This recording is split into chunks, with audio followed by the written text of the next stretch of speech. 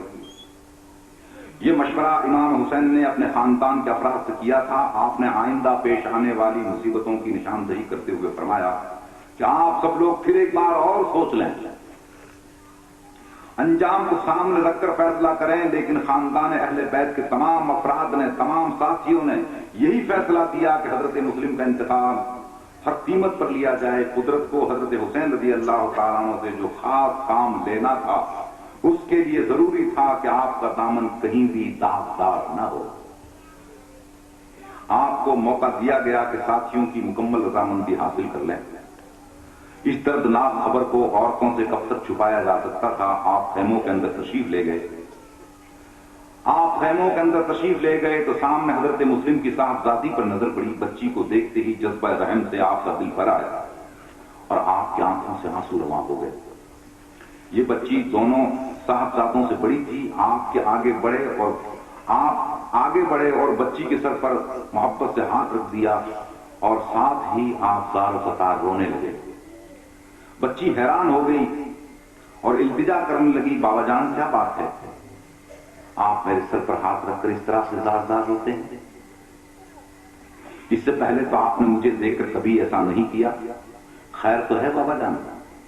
آپ بار بار میری صورت دیکھتے ہیں اور روتے ہیں، آپ کیوں رو رہے ہیں؟ میرے بھائی محمد اور ابراہیم تو خیریت سے ہیں؟ یتیم بچی کا سوال تھا یا درد کی تلوار؟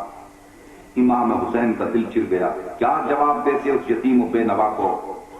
باپ کا سایہ بھی سر سے اٹھ گیا، دو چھوٹے چھوٹے ماں جائے تھے وہ بھی بچھڑ گئے۔ کس دل سے امام یہ خبر سناتے؟ آپ روتے رہے۔ بچی نے بھی آپ کی طرف دیکھ کر رونا شروع کر دیا۔ باقی سید ذاتیاں بھی جمع ہو گئیں۔ حیرانی کی تصویر بن کر سب نے پوچھا حضور خیریت تو ہے، آپ روتے کیوں ہیں؟ امام حسین رضی اللہ تعالیٰ عنہ نے آنسوؤں سے لبریز آنکھوں کو اوپر اٹھایا اور درد میں ڈوبی ہوئی آواز سے حضرت مسلم اور اس کے دونوں شہزادوں کی دردناک شہادت کی خبر سنائی۔ یہ خبر تھی یا بجلی جو دلوں پر گری اور سب کو تڑپا کر رکھ دیا؟ پھر کون تھا جو کم روتا؟ سبھی زار زار رونے لگے، آنسوؤں کے دھارے بہ رہے تھے۔ خیموں میں کوہرام مچ گیا، کسی کو تسلی دینے کا بھی ہوش نہ تھا، سب روئے جا رہے تھے۔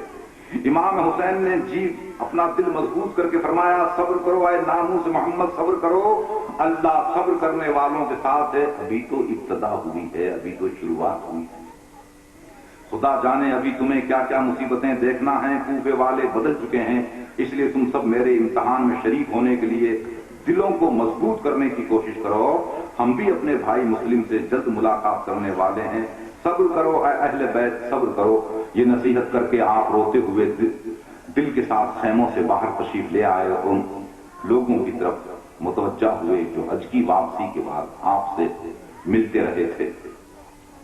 ان سے آپ نے فرمایا کہ کوفہ میں ہمارا استقبال تلواروں سے ہوگا، میرے چچا زاد بھائی مسلم کو شہید کر دیا گیا ہے، اس لیے میں تمہیں اجازت دیتا ہوں کہ مجھ سے علیحدہ ہو جاؤ۔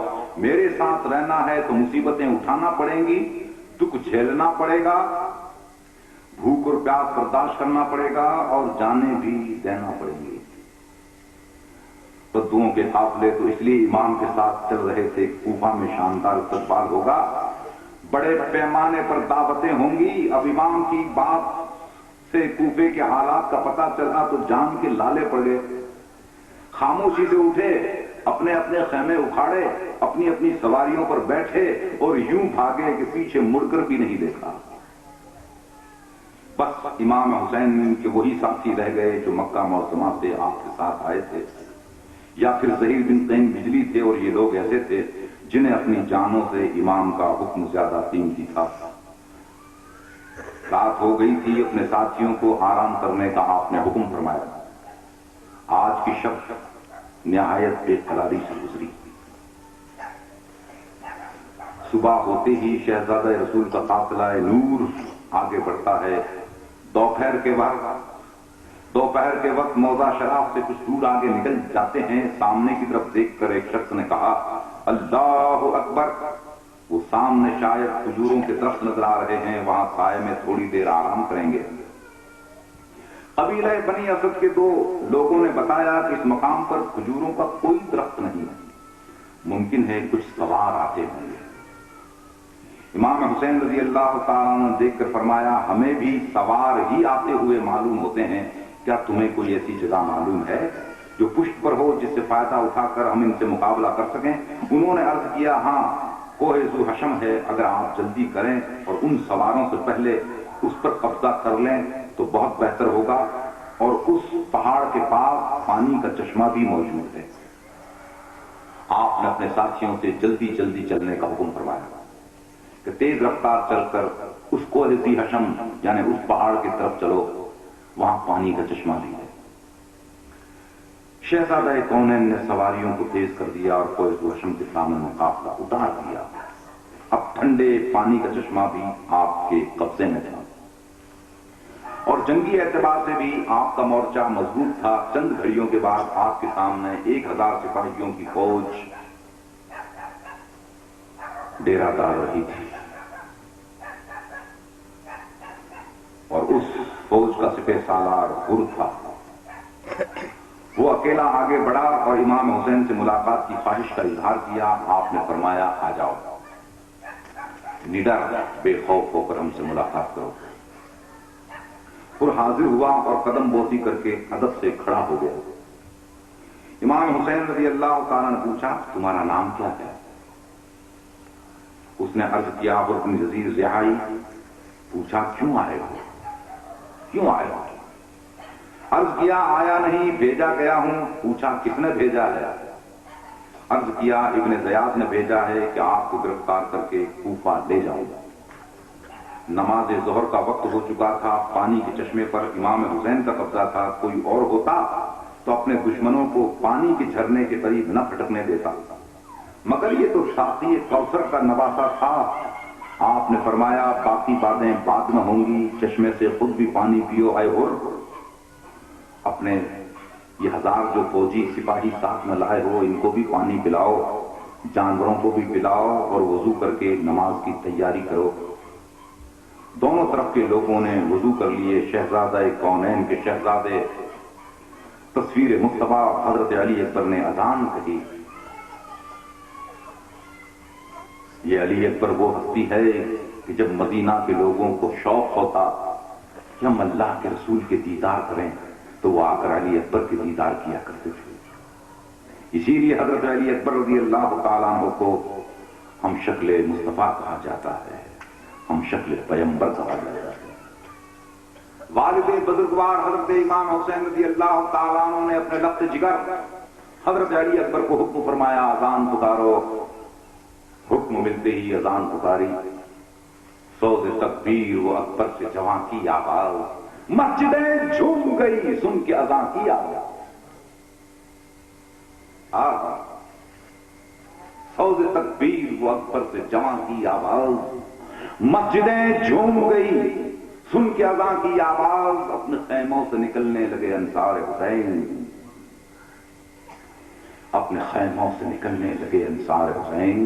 اپنے کردار میں ہم صورت کردار حسین, اپنی خوشبو میں برابر گل گلزار حسین. کوئی تمثیل نہیں ایسے وفادار حسین. موت سے آنکھیں لڑاتے ہوئے غازی آئے, رن میں آیات وفا بن کے نمازی آئے.